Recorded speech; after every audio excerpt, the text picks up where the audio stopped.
నమస్తే. ఘంటారావానికి స్వాగతం.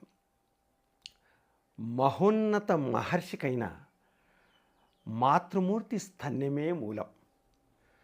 మహోన్నత మహర్షికైన మాతృమూర్తి స్తన్యమే మూలం.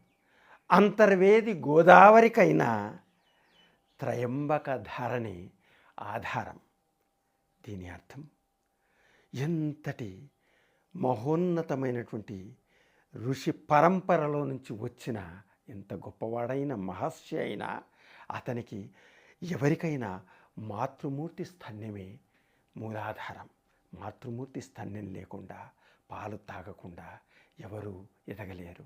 అందుకే అమ్మ ఒకవైపు దేవతలంతా ఒకవైపు, అమ్మ ఒకవైపు దేవతలంతా ఒకవైపు, సరితూచమంటే నన్ను ఊరిగేను అమ్మ వైపు, అమ్మ ఒకవైపు దేవతలంతా ఒకవైపు అన్నారు డాక్టర్ సి నారాయణ రెడ్డి గారు.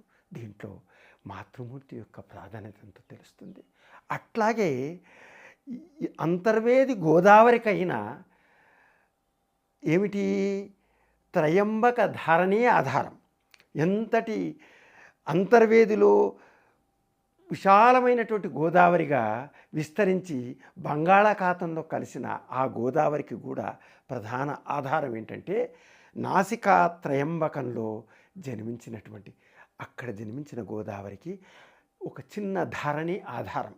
అట్లా ఏదైనా కూడా మనం మన మాతృమూర్తిని మన మూలాన్ని మర్చిపోకూడదు. అందుకే నదీ మూలం ఋషి మూలం అడగకూడదంటారు.